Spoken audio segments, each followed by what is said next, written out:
She's back. Back by unpopular demand. It's me. Where have I been for those of you who are interested? I've been hibernating. Winter is hell. Hell is not hot. There's no brimstone and sulfur in hell. It's just snow and ice. No, and it's not even like water snow. It's like the kind of snow that you get on Titan, right? Like it's methane. There's like that weird organic, icy, slushy substance instead of like lava or whatever. That's what hell is like. So that's where I've been. I've just been miserable in the cold. But I did read some books, mostly light and fluffy books that are very easy to read, that required absolutely no brain power whatsoever, because I don't have any in the winter, to be honest. And I'm going to talk about those books, but there are some exceptions. They were not all light, fluffy reads. The first outlier I want to talk about is Lone Women. First of all, thank you, Grace. Grace of Books and Cooks recommended this book to me under my video, Do I Even Like Horror?, where I was trying to determine if I like horror. And I still don't know. I don't think I do, because I did like this book a lot. I really, really enjoyed this book. I love this book. But I didn't like it because of the horror stuff. I liked it because it's a Western. This is a Western. Anyway, this is a 10 out of 10 recommendation from Grace because of the isolation and also the time and place, the setting, and also the fact that it's not a contemporary novel. Like, a 10 out of 10, but this is an 8 out of 10 book for me. So this is about a woman. I forgot her name. I forgot everybody's names in these books. I'm so sorry. Like, I'm sorry. I read this in like August probably. I'm so sorry. So we start off the book with our main character, and she is leaving her home under some very, very, very shady circumstances. She's about to set off, I think, to, oh God, where? Montana? I don't know. I don't remember. Somewhere where there's a lot of wide open spaces and some mountains. So wherever that is, people in the US will know where that is. So she leaves her home under very shady, very strange circumstances with just the clothes on her back and a very, very, very, very heavy trunk, like just a comically heavy trunk. She's very excited for her new life, but as we watch her, settle into her new life, she's shockingly, surprisingly, weirdly underprepared for it. And, the story goes from there. I don't want to reveal anything because the reveals are great. I loved the characters. I loved the immersive, evocative language. It was so good. I felt like I was there. I also loved that she was just as miserable as I was in the cold, a different type of cold, but still, I was like, oh my God, same girl. Oh my God, same. It's just like struggling. I was there, everything. I was coughing with her when she was, burning her brown coal, whatever. I also like this type of horror because the horror is from people, because people are scary. People are scary. I would rather walk around, I don't know, like a graveyard at night if I knew that there were no live people there than I don't know, walk around a city at night by myself. Oh my God. Great book. I highly recommend this if you like Westerns, if you like horror, if you like just good books in general. Then I read The Husbands. I don't think I need to tell you what this book is because it's a very popular book. I've seen it around. This woman gets husbands. Husbands come out of her attic. Like that's the story. This is set in the UK and it's written in a very intimate third person with very interesting writing style, but it worked for me because if this wasn't first person, I would not have finished it. I would have gotten annoyed. Anyway, husbands come out of her attic. He has memories of them getting together and meeting and being married, and she has no idea who this person is. No idea whatsoever.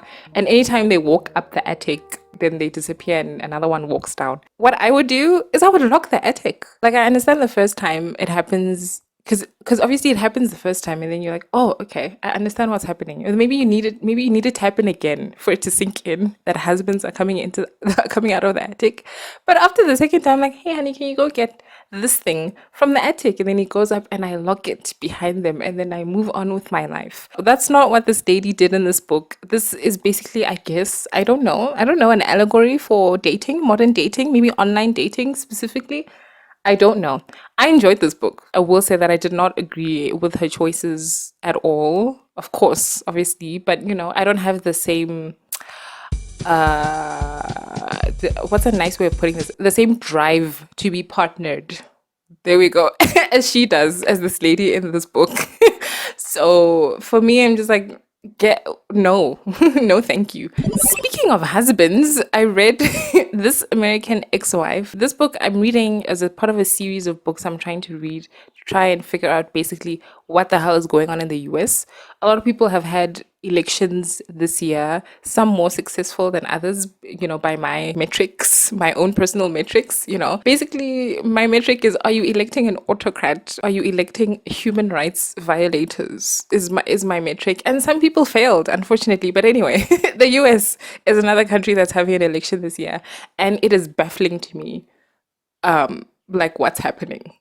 So this book is one of the books I'm trying to read to try and understand people. The lazy thing is to think of them as, like, I don't know, jingoistic morons, but like I think something else is happening and I want to know what it is because I'm baffled. So anyway, An American Ex-Wife. This is about a woman and a white American, I think she said Midwestern former, probably evangelical, some sort of white church in the US person, and and she talks about marriage, her own marriage, and just marriage in general for people like her. This ties into the whole series of like what the hell's going on over there because of the whole evangelical thing.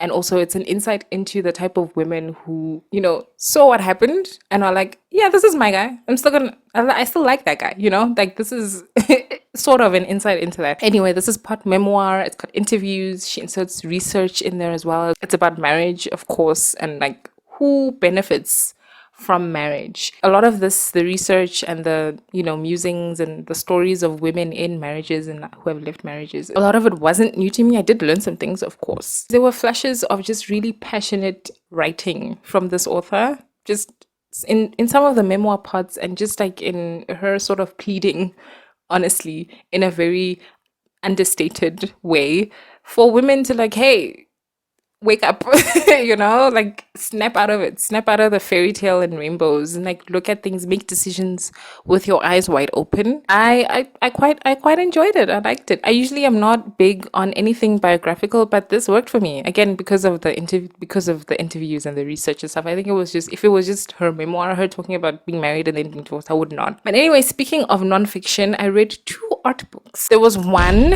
that didn't really, like, I don't know, stir my loins. It didn't inspire any passions within me. By M.S. Escher, the graphic work. I think that person is an important figure in the art world, but like, I don't. But there is one that did. Worlds Beyond Time, sci-fi art of the 70s. This is a gorgeous catalog and love letter to the science fiction art a lot of us miss, especially me. Tired of just a spaceship on the cover. What do I have here? I'm tired of this. I miss the beautiful painted art of the past. This is my favorite book of the culture series. The other ones are like, this is great. Anyway, author of this book tells us about several prolific artists and their styles and shows us some of their works, breaks the book up into specific common themes like spaceships or surrealism or eyes or skulls. The book answered the questions I had about why the more recent covers are so bland, in my opinion, and they're more like works of graphic art than they are painted like they were in the past. And it's not just science fiction. Like if you pick up a thriller or a mystery, it's like blue. It's like blue and then there's like a big font. The art is in the font, I guess. Paint something. I don't know. I loved this book. I loved flipping through it. I loved reading some of the explanations of things, not all of them, because I didn't necessarily need to know about like all of the specific artists, but I appreciate this. But I appreciate that they're in there because we appreciate them. Again, I'm not into biographies and stuff, but a lot of it was very interesting. I highly recommend this book if you like art and if you like science fiction, or if you just want to flip through a little book.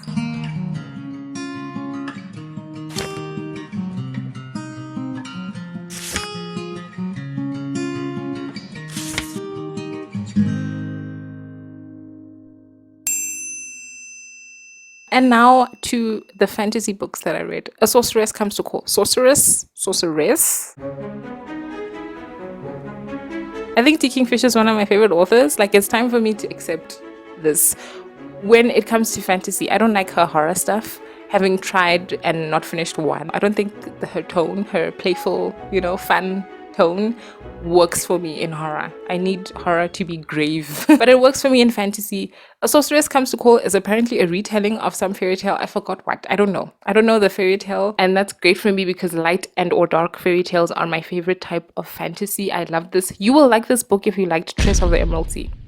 And vice versa. If you like this book and you haven't read Tress for some reason, get on it. You'll like this. The tone is similar. We have young protagonists, but it doesn't read like it's for a young audience, especially this. This is a dark fairy tale. And also, if you just like T. Kingfisher, you know, her fantasy books are usually dark, but warm and cozy and comforting somehow. Just great. I love T. Kingfisher. This is about a young girl who is in a very precarious life situation. She's at the mercy of her mother, who is evil, like just like legit evil. Anyway, speaking of cozy and comforting, I read a lit RPG, whatever that is called. What is it? I ran to evil. I ran away to evil. This book was too long. It was too long. I love RPGs, like games, like playing RPGs. My favorite one, the best one in the entire world, is Exile 3 Ruined World. It's this amazing top-down RPG from, I don't know, the early 2000s or the 90s. I don't know, it's old. I love a good RPG, doing all the stats. I love, you know, gaining experience, fighting little goblins in the caves, and then slimes, and then you fight a golem, and then you're strong enough to take on the boss, even though I cheat a lot. Like, I'm sorry, if I have the ability to cheat, I cheat. Making sure your squad is balanced. There's always 1 in 5 who you're like, I don't know, you're the lockpick? You're the arrow guy and the lockpick? I don't know. The rogue? I don't know. You know? I love all that. Do not get it in book form. I do not understand. Like, I don't understand what I was supposed to do, because in this you do get like stats and stuff. Like, they give you their stat sheets, and sometimes in this it was like a vehicle to deliver some jokes, little tongue-in-cheek jokes, which was cute. But like, otherwise I'm like, okay, I don't like, it doesn't help me knowing what spells this person has, because I'm not casting the spells. I'm not in control here. Like, I don't get it. I don't understand. But other than that, apart from the RPG, the lit RPG aspects that I don't understand, I love this as a cozy fantasy. It's so good. We have a princess who is in an evil family, but they're not like evil, capital E. And they sent her off to go and duel and hopefully die to the Dark Lord. They didn't want her, they wanted a son. So they can replace her with someone else, with another dude who's more easy to manipulate, so he can be the heir to the throne. So anyway, she gets there, and like, the Dark Lord does not kill her. And then shenanigans ensue. There's a lot of adventure in this book, a lot of going up and down, and you get to know a lot of the kingdom through this adventuring, which I enjoyed. You never feel bored. Like, a lot of the times when you read cozy fantasy, did I say cozy mystery earlier? I think I said cozy mystery. This is a cozy fantasy. A lot of the times in these sort of cozy fantasy books, they are boring because it feels like nothing is happening. A lot is happening in this book. The adventuring feels like the sort of meandering you would do if you were playing an RPG. You go over there and then you come back home, and then you go over there and then you come back home, and then you go, you know, that's what it felt like. A lot of world building happens through this adventuring. You meet a lot of lovable, interesting characters. You know, I love this. I think there's a sequel. I don't know if I'm interested. I did enjoy some of the humor in this as well. It was cute book. Romance, tepid romance. Was not into it because there was no like tension, but mostly because I wasn't into the guy. Like, at all. I think I need to be a little bit into the male main character to enjoy a romance, because this guy, like, the way he was described, and also just the way he was depicted on the cover, like, it matched. It matched, and I was just like, God, nothing about you, nothing about you is like even a little bit attractive. He had a great personality though. But anyway, let's move on. Speaking of romance, I read 4. I read 4 romances. Oh my god.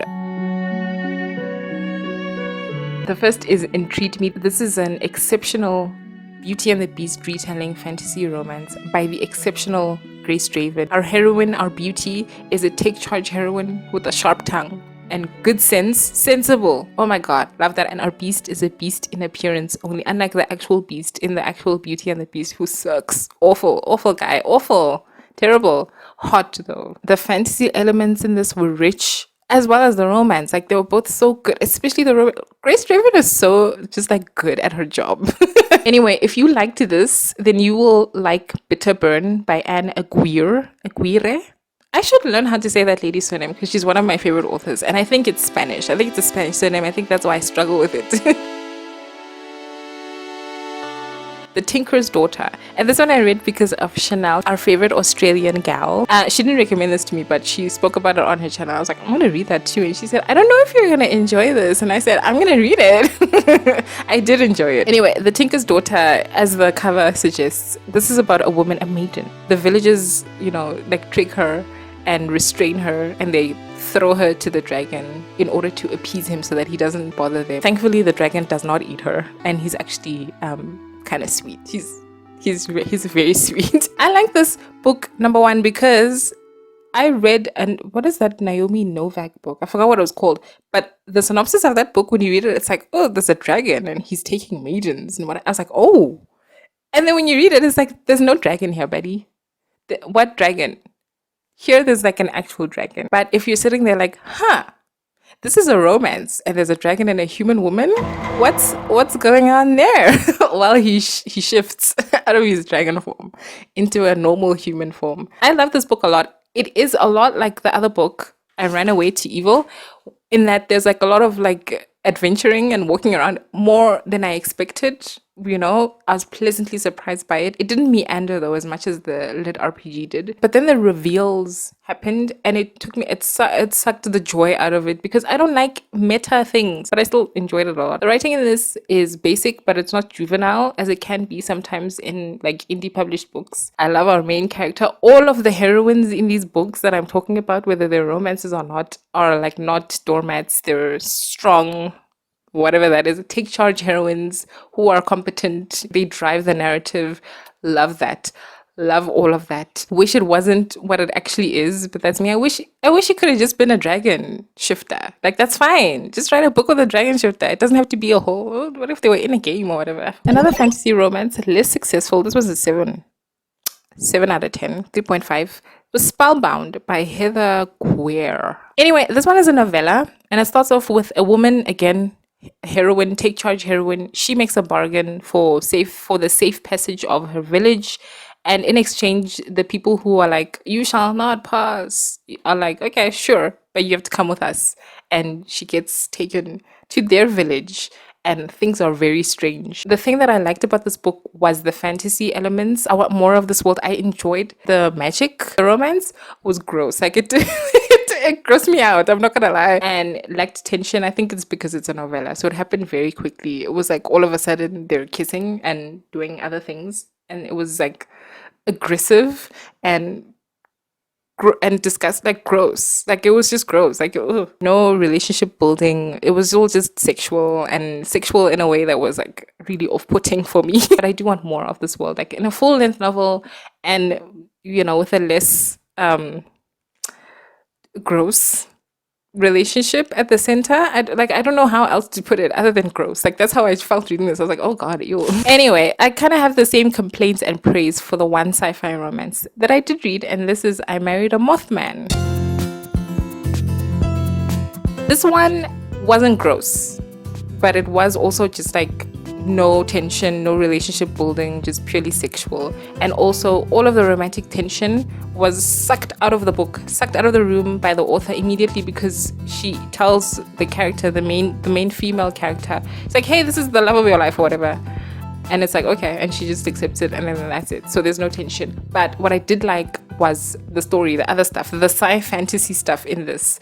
So the Mothman in this book, it's not like Mothman from America. Like, it's not real Mothman, real Mothman. They're like aliens. They have like color magic from their wings. It's a whole thing. They have this extremely repressive society built around these sort of seasonal crises that happen, and there's a mystery. That was the most interesting part of this book. I was enjoying the story, the sci-fantasy story. The romance is fine, and but at least it wasn't gross. Didn't gross me out, but still, it was like, okay, I was here for a romance, but I got a good sci-fantasy mystery novel out of it, I guess, so that's fine. And then finally, I read 2 just straight up romances. A historical black lesbian romance novella by the prolific Alyssa Cole, Grace, if you're still watching this video at this point, have you read this book? I know Alyssa Cole is one of your favorite authors. Have you read this book? Tell me, did you enjoy it? I think the writing was gorgeous and the characters were pretty well developed considering, but it was a novella, so things were a bit more rushed than I would have liked.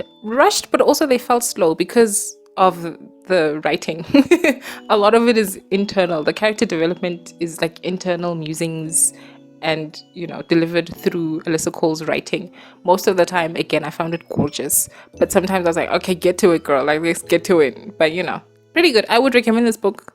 And again, Grace, I want to know, did you read this book? Did you like it? I want to know. The other straight up romance was a contemporary marriage of convenience romance. This was a classic Cinderella story, and our Cinderella in this case was Heaven, who is autistic, and the prince is like a rich guy who has his own issues going on. Loved the character work in this as well, like a lot.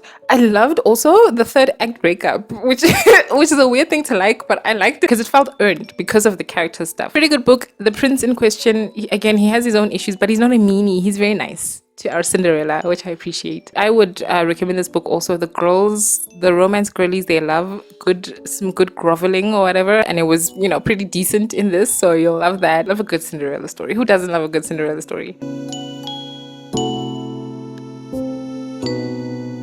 Anyway, those were the books. I have been reading more books. I think I'm back. You know, I've started reading more challenging books slowly but surely, with like some light fluff in between. But those were the books that got me through hell itself. Hopefully one of those piqued your interest. Read Lone Women if you haven't. It's so good.